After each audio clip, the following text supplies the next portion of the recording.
Welcome to Keeping It Real, the largest podcast made for real estate agents and by real estate agents. My name is DJ Paris. I am your guide and host through the show. Today is our monthly series called the Monday Market Minute with Carrie McCormick from the Carrie McCormick Real Estate Group with @Properties here in Chicago.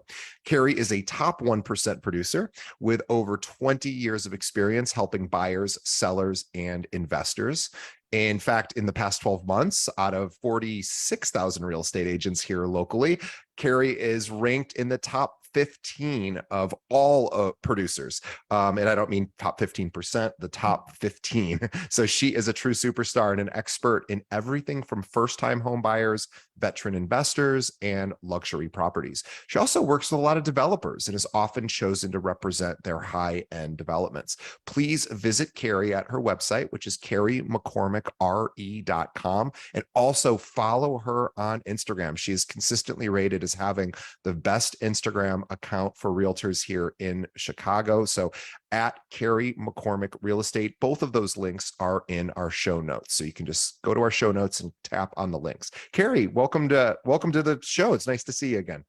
Thank you. Thank you as always. And just on the note of Instagram, and thank you for always giving a shout out to my social media. I love doing it. Some of you who do follow me may know that my Instagram was hacked like 2 weeks ago. I saw that. So it was unbelievable. And I guess this has been happening to a lot of people where they impersonate you and they create fake accounts. And that's very similar. I mean, they really just clone your account and they change your name by one letter or something. And then they started contacting my followers and asked, apparently I was selling Bitcoin to people and, so it was kind of crazy. And I filed some reports and Instagram took my account down. They blocked my account, thinking that I was the impersonator. And it took several steps, and not that I want to be the techie guru of how to get your account back, but if anyone does lose their account or gets impersonated and needs some tips, please feel free to reach out to me. It took me at least 72 hours of digging and researching, of figuring out how to get my account back. But successfully, I got my account back, and hopefully it never happens to anyone.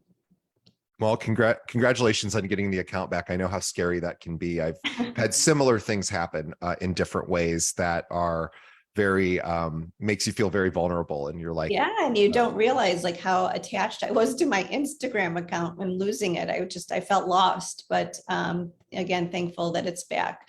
But we're headed into September, which is unbelievable that this year is flown by so quickly, September 2022. And a lot of people have been asking about home prices. We're coming off of our crazy 2020, 21, and record pricing throughout the United States. And people are saying, okay, we're obviously the market's starting to cool down.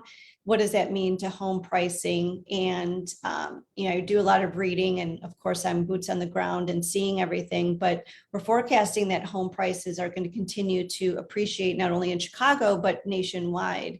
And really it just boils down to the supply factor. So we're still in very low supply of homes.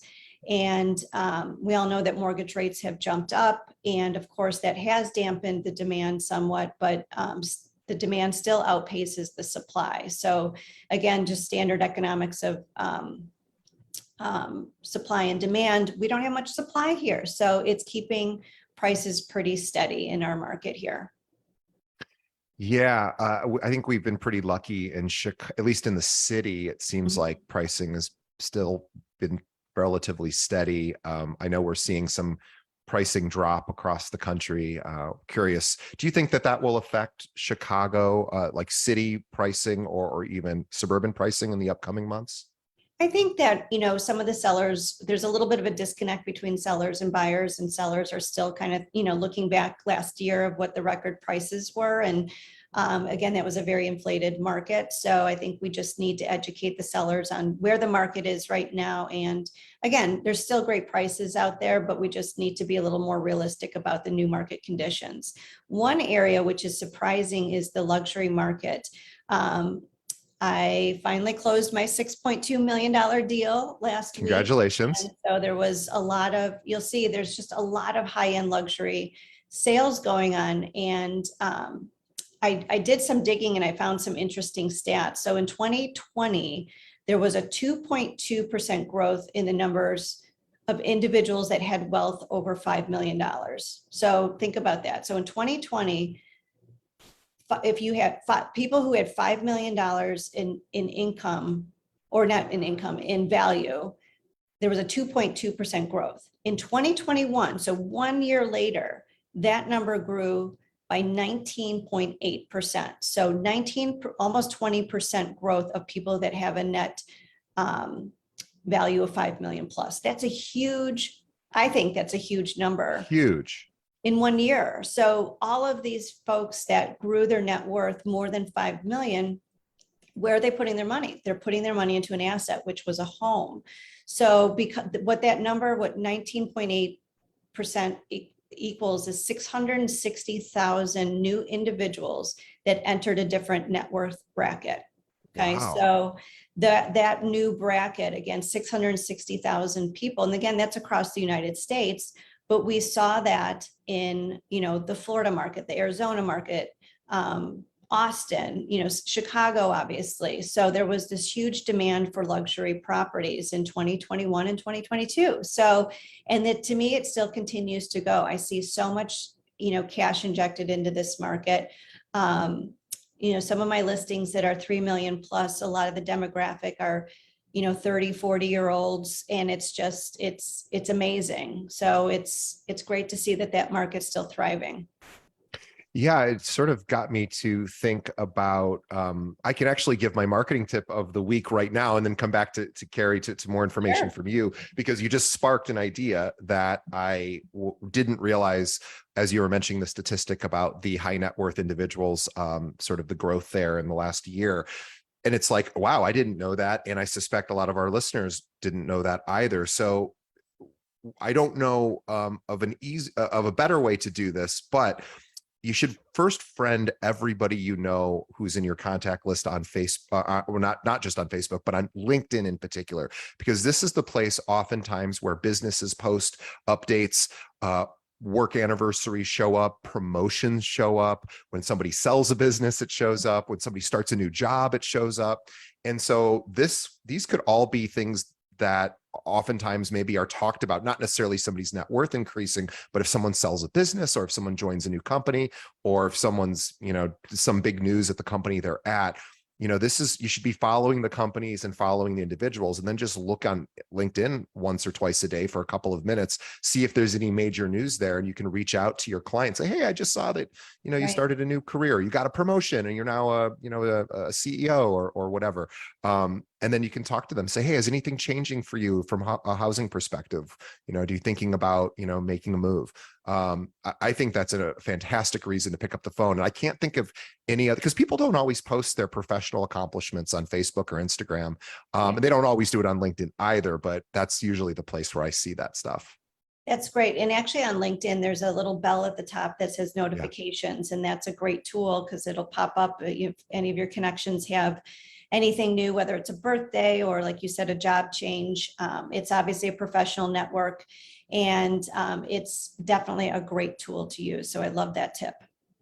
Great. Well, what else do you want to talk about this week? So actually, I was just going to talk about too, with the market changing. And as everyone probably knows, I've been in the industry for over 20 years.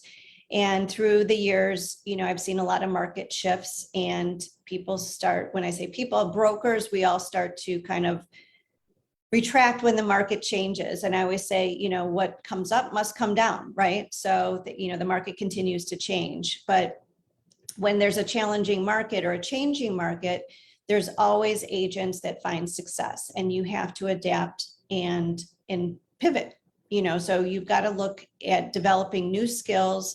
And if you do figure out your new skills and how to thrive in the market, your business is going to grow. There's agents that don't want to change, that they stay status quo, or they just kind of put their head in the sand and they give up, or they say, I'm just going to sit back and wait, for the market, which is fine if that's what they want to do. But, for those who do want to succeed, you do have to pivot and make change happen. So I wanted to share with everyone my 5 tips on what happens, or what we should be doing when the market changes. So my first tip is to understand the market of what's happening and really kind of dive into the stats and why the market's acting the way that it is. Once you understand that, is really to successfully communicate that to your clients. They want to hear from you. They want to know what's going on. And then, you look like a trusted advisor. So again, understanding the market and communicating that effectively to your clients. Number 2 would be to change your marketing plan. When the market changes, you do have to change the way you advertise or you market your properties, or the way that you communicate these properties online. So, revamp your marketing plan. Look at different ways and different avenues for advertising. Number 3 is to be a resource and to be the advisor. And LinkedIn's actually a great platform to do that. There's always different groups to join, or whether there's, speaking events, whatever the topic is, people always want to know what's going on in the real estate market. Even if they're not a buyer or seller, they just like to know. Their home is their biggest asset, so they want to know what's happening. So just be a trusted resource and advisor and provide information without expecting anything in return. I always say it'll come around to you at some point. The 4th tip would be to learn to systemize your follow-up, your communication. And I will say, I am working on this. I've been working on this for years.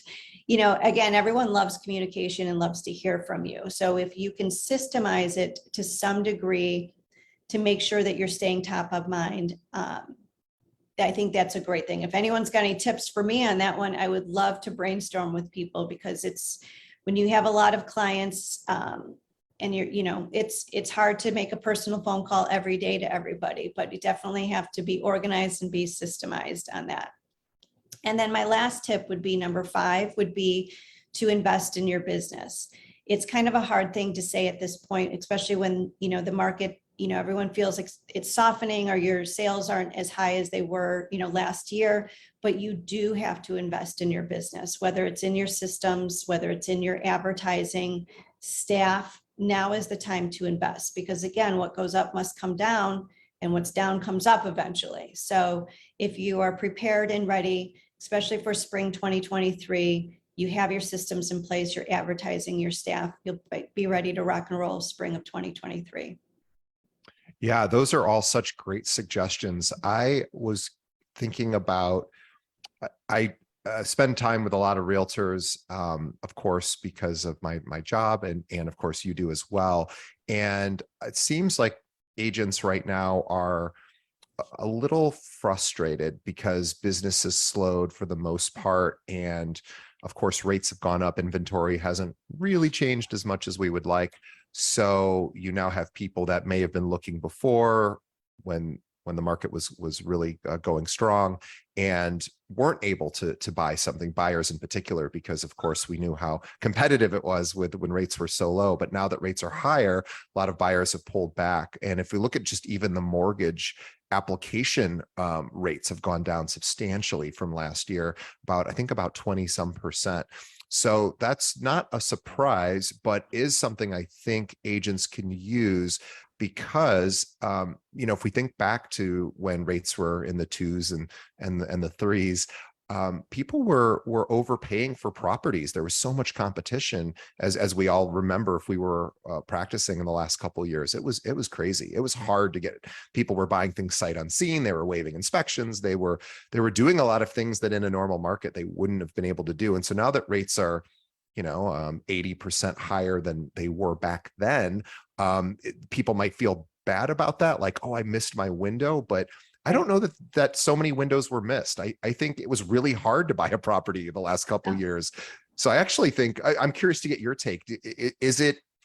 What is your sort of perspective on that now? Because do you have clients that are like, oh, I missed the good rates and I don't know what to do? And yeah, I mean, there definitely is a little bit of remorse, with the rates, but, if they were paying higher for a property but had a lower rate, and now they're paying a little less for a property, a little bit higher rate, the rates are still lower, I mean, they're not 3%, but they're just hovering around 5. So they're not terrible. I just try not to focus on, it is what it is, Yeah. and, I say, just capture the rate that we have now, capture the home that you want, in a year or 2 or 3, if the rates do tick down again, then you can always refinance out of it, Right. So, I try not to look back. I try to keep it positive and look forward. I do want to share one quick thing with everybody that just happened to me, and it's kind of more of what not to do. If I can Great. share Yes. what not to do. So, and this is a true story. I'm not going to mention any names, so don't worry as I start this story. I have these wonderful clients that we went to 2 showings on a home for them. And my client verbally said to the agent, the seller's agent, he's like, I really think that this house is really priced way too high. And he's very analytical, and he kind of gave his reasons why. And the agent's response was, which was a good one. She says, everything's negotiable. Just, make us an offer. Let's get it in front of the seller and let's see what we can do. So we felt good about that. We made the offer. Never heard back from the agent for 2 days. Kept following up, did you get the offer? Can you please respond? I hope everything's, first reaction is like, is she okay? Is everything okay? And then, 2 days later, and she says, I'll get back to you tonight. So she finally got back to us that, 2 days later. And the response was, your offer is too low. We don't want to respond to you. Really? I said, okay, so I called her and I said, here's, I hate playing the comp game, but this is why we came in at this price. And again, you encouraged my client to make an offer. It wasn't that bad, but it was a little bit lower and not super insulting. And then she wrote back this email to me that said, in the future, if you want to win, a home for your client, I would suggest that you do X, Y, and Z. And she was basically telling me how to do my job and how I should prepare an offer and what I shouldn't do. And she's like, maybe your clients will be able to get a house. She's like, but if not, maybe they should switch agents. And I was like, oh my God, like it was like in writing, so rude. And I just thought that is not, I mean, I've got thick skin, but that is not a way to, I mean, my guess is if they would have countered us, we could have probably come together, knowing where my clients would eventually end up, which would be a fair deal. But, and I just thought, I'm like so flabbergasted that just like the tone of it was just so rude. And I wrote back and I was nice. I just said, thank you for the advice, like, I don't know what else to say, thank you for the advice. And then there was been no communication since, but I really feel like that seller is missing out because they do have a client that is very interested in the home and just the whole communication. So I guess my point of that story is, as real estate brokers, we all have the same goal. We are fiduciaries to our clients. We have to do what's right for our client and listen to our clients. Totally get it. But also just being respectful to each other as brokers. It's a tough market, and be nice. That's my underlying message all the time is be nice and be kind to everybody. No reason for negativity and rude comments. Well, that, and I almost wonder if that other agent maybe didn't do their fiduciary responsibility in a sense, because obviously this is where reputation comes in too, right? Like your reputation is one of somebody who is incredibly successful, kind, does the right thing for their clients. I mean, obviously your reputation here in the local Chicago area is perfect. You have this perfect reputation of being a good realtor and also who plays well with others. Mm-hmm. Maybe she didn't know you, or maybe she didn't look you up, or maybe she knows you. Okay. So who knows? Who knows what the dynamic there is, but to go, my client will be insulted or is insulted is really a strange thing, because what do you, so if you get just out of curiosity, if you get an offer, so you're on the listing side now, and you do get an offer that seems really low or lower than that, you might worry that, well, this might offend the seller, but I know this realtor, they seem to get things done. What would you do in that situation? I'm always trying to put a deal together, kind of attitude. And I always tell my sellers, be thankful that we got an offer. Someone loves your home, and I have seen deals and put deals together where they're worlds apart, and then we end up bringing the deal together. I'm not saying that's, happens all the time, but, let's try to work, that's negotiations, and you Yeah. work back and forth and have conversations with the brokers. And again, at the end of the day, the client decides on what they want to do. And, I mentioned we're the fiduciary here, but, you try and you get it, you take it to where you can. If the deal doesn't come together, at least you tried, but again, there's no point in bashing another broker, especially in writing. Yeah, and then also, and lecturing somebody. I think that's a maybe she was having a bad day or something, but No, or it's all right. the yeah. Right. It'll be one of But, the, I've got a little file of emails from a few brokers that really decided to go off the rails. I don't know what I'm just hanging on to them for a rainy day, but but it is such a funny thing. It's like, I think if as realtors, we should be the ones that are less likely to get emotional about things, right? Like our job is to keep things steady and level, and then just seems like this other realtor did everything wrong, in my opinion. So yeah, but my tip of the day on that one is just be nice to each other, and just try to work through the deal. If it doesn't come together, it doesn't come together. But right. anyway. Right. And also just trying to tell somebody with 20 plus years of experience, like what to do better. That is an incredible, wow, that the audacity of that is almost impressive in a sense, like to even think I know better than, somebody who's, but I always listen to people's advice, well, sure. Right. I mean, that's life learning, is listen to others. And I read it. And I mean, I completely disagree with her, but that's fine. If that's, it's, but again, I think there's a tone of, here's some tips for you versus it was just a very interesting email. I'll just leave it. So. But it's a great example of how important it is to play nice in the sandbox, and we're all in the same sandbox, really. So let's be kind, like you said, be kind. And by the way, nothing wrong with apologizing the day after if you realize you said or did something wrong. No, oh my God, I had the world's worst day yesterday. I'm so sorry. I said and wrote those things. I deeply apologize. There's nothing wrong with doing that Not either. But I bet you probably won't get one of those. But but that's the thing, you never get the apology, but you can always apologize. People are funny. But that's a great example of how not to make friends and influence people, right? As Dale Carnegie, like the anti-Dale Carnegie. Anyway, well, that's a great place to wrap up. So let's remember, everyone, be kind and nice. These are people that are going to help you make money, these other realtors. So help them feel good about themselves, and don't lecture them unless there's some really, really good reason to do so. It sounds like there was not a good reason this time. Anyway, so we want to thank Carrie for being on our show for as long as she has been. She continues to show up every month and provide our audience with tons of valuable insight. And by the way, she is so incredibly busy. She does not have a big team. It's really just her doing all of these transactions. And the fact that she spends a few minutes with us every month is a really huge honor to us. So we are so grateful, Carrie, for you.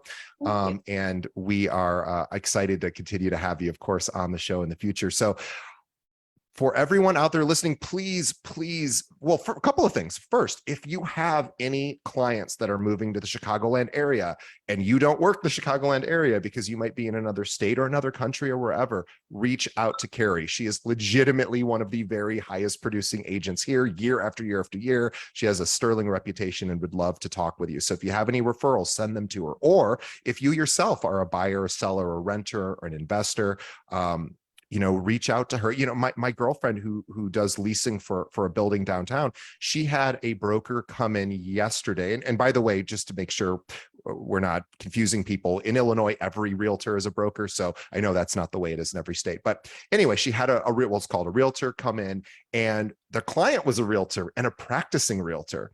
So, and that was very interesting. And my girlfriend asked the practicing realtor, who really was the the tenant or the future tenant, hey, I'm just out of curiosity, why are you working with a realtor? And they go, I don't know anything about luxury leasing. And so I'd rather hire my friend who's really good at it. And I thought, wow, that's really great. So even if you're a realtor and maybe you're looking for some help buying, selling, renting, or if you're not a realtor, but you're looking for a great agent, Carrie would love to chat with you. Carrie, what's the best way someone should reach out to you?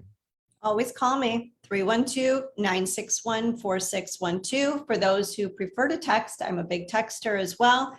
Or email, which is Carrie, CARRIE, at atproperties.com. And please follow Carrie on social media. So she's on Instagram, she's Carrie McCormick Real Estate.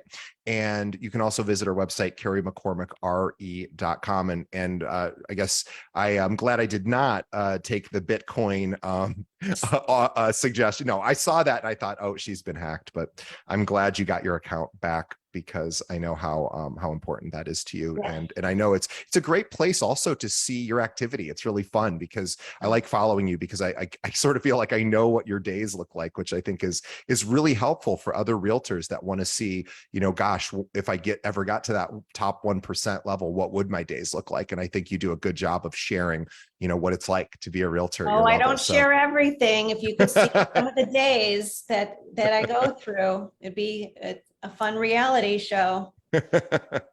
Well, anyway, everyone follow Carrie on Instagram, because she does impressive work there, and she does it all herself as well, which is even more impressive. So she doesn't outsource it. So you can really see what she's all about at Carrie McCormick Real Estate. Carrie, thank you so much for being on our show yet again. We love having Carrie on, and she gets so much great feedback from the fans. By the way, if you have a moment, everyone listening, please go to whatever podcast app you might be on, whether it's iTunes or Apple Podcasts now, or Spotify, Google Play, Stitcher, anywhere you find podcasts. And if you're listening through us through one of those systems platforms, leave us a review. Let us know what you think of the show. And also, please tell a friend. Think of one other realtor that could benefit from hearing our show, and send them a link over. That's all I got this week, Carrie. This was a fun, great episode. I know you're busy and got to get back to work. So we wish Carrie continued success, and thank you on behalf of everybody for coming on our show. And we'll see everybody on the next episode. Thanks, Carrie. Bye.